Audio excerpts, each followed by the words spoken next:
નમસ્કાર દર્શક મિત્રો, સર્વેને મારા જય શ્રી કૃષ્ણ. મિત્રો, આ વિડીયોમાં માતા લક્ષ્મીને અતિ પ્રિય એવું કનકધારા સ્તોત્ર સાંભળીશું. એનો પાઠ કરીશું. આ સ્તોત્રનો પાઠ કરવાથી કે શ્રવણ કરવાથી પણ ધન લાભ થાય છે.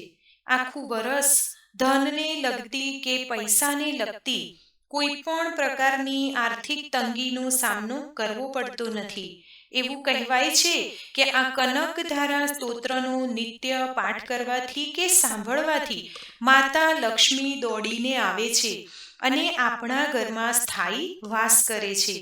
તો આવો સાંભળીએ કનકધારા સ્તોત્ર. મિત્રો, જો આજનો આ વિડીયો પસંદ આવે તો લાઈક કરજો, મિત્રો સાથે શેર કરજો, કમેન્ટમાં જય મા લક્ષ્મી જરૂરથી લખજો અને અમારી ચેનલને સબસ્ક્રાઇબ જરૂરથી કરજો. કનકધારા સ્તોત્ર. જેમ ભમરી ખીલતા ફૂલોથી શોભતા તમાલ વૃક્ષ પર રહે છે, તેમ શ્રી હરિના રોમાંચથી શોભતા શ્રી લક્ષ્મીની કટાક્ષ લીલા નિરંતર પ્રભુના શ્રી અંગો પર પડે છે, જેનામાં સમસ્ત વૈભવ, ઐશ્વર્ય અને ધનનો નિવાસ છે. તે મંગલમય દેવી શ્રી લક્ષ્મીની કટાક્ષ લીલા મારું મંગલ કરો. જે રીતે ભમરી કમળ પર આવજા કરે છે, એ રીતે પ્રભુ મુરારીના મુખ કમલ તરફ પ્રેમથી જતી અને લજ્જાથી પાછી ફરતી સમુદ્ર કન્યા શ્રી લક્ષ્મીની મનોહર મુગ્ધ દ્રષ્ટિમાલા અને અતુલિત વૈભવ પ્રદાન કરે. શ્રી હરિને પણ આનંદ પ્રદાન કરે છે અને નીલકમલ જેનો ભાઈ છે એવા શ્રી લક્ષ્મી દેવી પોતાના અધખુલ્લા નેત્રોની દ્રષ્ટિ ક્ષણ માટે પણ મારા પર નાખવાની કૃપા કરો. આનંદ કંદ સચ્ચિદાનંદ શ્રી મુકુંદનું સાનિધ્ય મેળવી જેઓ કામથી વશીભૂત કીકી અને ભ્રમરોથી અધખુલ્લા નેત્રે તેમના તરફ એકી ટકે નિહાળી રહ્યા છે, એવા શ્રી લક્ષ્મીજીની કૃપા દ્રષ્ટિ અમારા માટે પણ ઐશ્વર્ય પ્રદાયક હો. કૌસ્તુભ મણિની વિભૂષિત ઇન્દ્ર નીલમથી હાર પ્રભુ મધુસૂદનના વક્ષસ્થળને શોભાવી રહ્યો છે.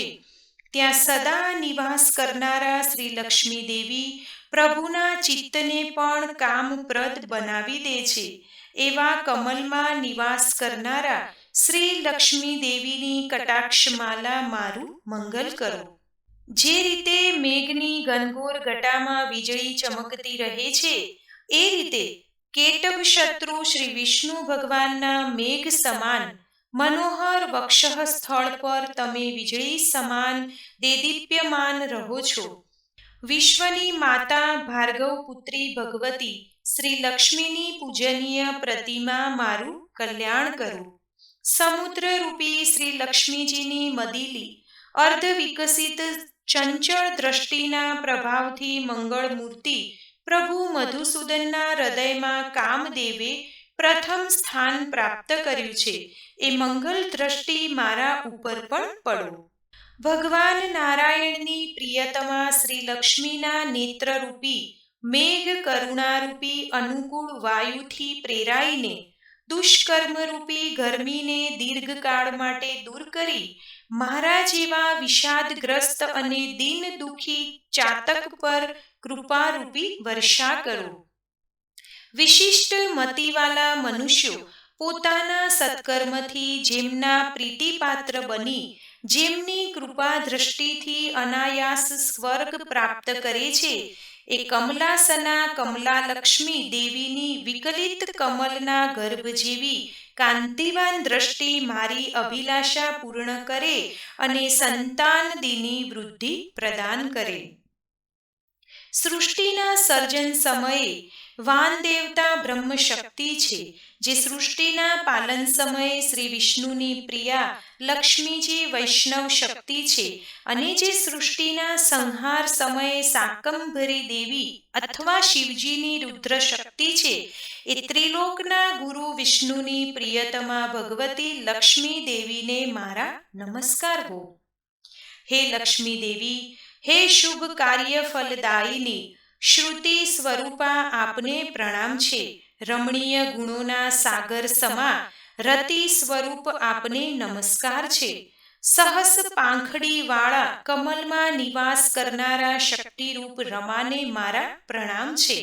પુરુષોત્તમ શ્રી હરિના અતિ પ્રાણપ્રિય પુષ્ટિરૂપ શ્રી લક્ષ્મી દેવીને નમસ્કાર છે. કમલમુખી શ્રી લક્ષ્મી દેવીને નમસ્કાર છે.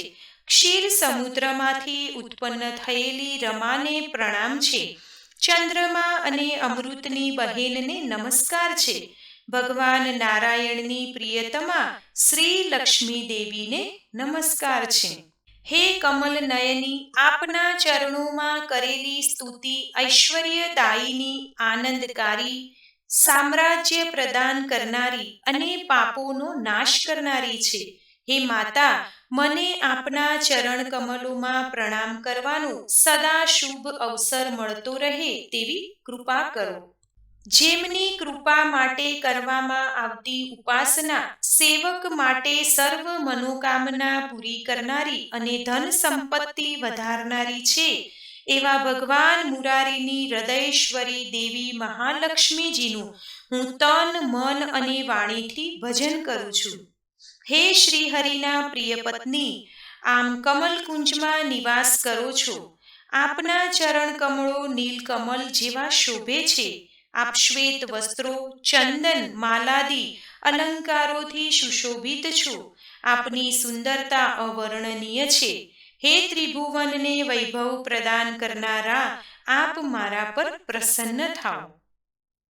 ગજેન્દ્રો સૂંઢમાં કનક કુંભ લઈને જેમના પર અભિષેક કરી રહ્યા છે, આકાશ ગંગાના સ્વચ્છ શીતલ જલથી જેમના શ્રી અંગનો અભિષેક થઈ રહ્યો છે, એ જગદીશ્વરના પત્ની, ક્ષીરસાગરના પુત્રી, જગતાત્મા ભગવતી શ્રી લક્ષ્મી દેવીને હું પ્રાતઃકાલે નમસ્કાર કરું છું.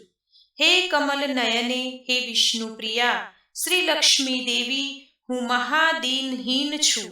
આથી સ્વાભાવિક આપની કૃપાને પાત્ર છું. આપ કરુણા સભર અને તરંગાયિત કૃપા દ્રષ્ટિથી મારી તરફ નિહાળો. જે મનુષ્ય આ સ્તોત્રથી નિત્ય ત્રણેય વેદ સ્વરૂપ ત્રિલોકની માતા ભગવતી રમાની ઉપાસના કરે છે, તે આ પૃથ્વી પર અતિ સૌભાગ્યશાળી અને મહાગુણવાન બને છે. વિદ્વાનો પણ એ મનુષ્યના ભાવ સમજવાની ઈચ્છા રાખે છે. આદિ શંકરાચાર્ય રચિત આ સુવર્ણ સ્તોત્રનો જે મનુષ્ય ત્રણેય કાળ પાઠ કરે છે, તે કુબેર સમાન ધનવાન બની જાય છે. ઇતિ શ્રીમદ આદિ શંકરાચાર્ય રચિતમ કનકધારા સ્તોત્ર સમાપ્તમ. તો મિત્રો, આજના આ વિડીયોમાં આપણે સાંભળ્યું માતા મહાલક્ષ્મીને અતિ પ્રિય એવું કનકધારા સ્તોત્ર. આ સ્તોત્રનો દિવસમાં 3 વખત અને ના થાય તો નિત્ય એકવાર પણ જો પાઠ કરવામાં આવે તો માતા મહાલક્ષ્મી હંમેશા તેના ભક્તો પર પ્રસન્ન રહે છે. હંમેશા તેમના આશીર્વાદ, તેમની કૃપા વરસાવતા રહે છે. એવા ભક્તોના ઘરે દોડીને આવે છે અને માતા મહાલક્ષ્મી તેમનો સ્થાયી વાસ કરે છે.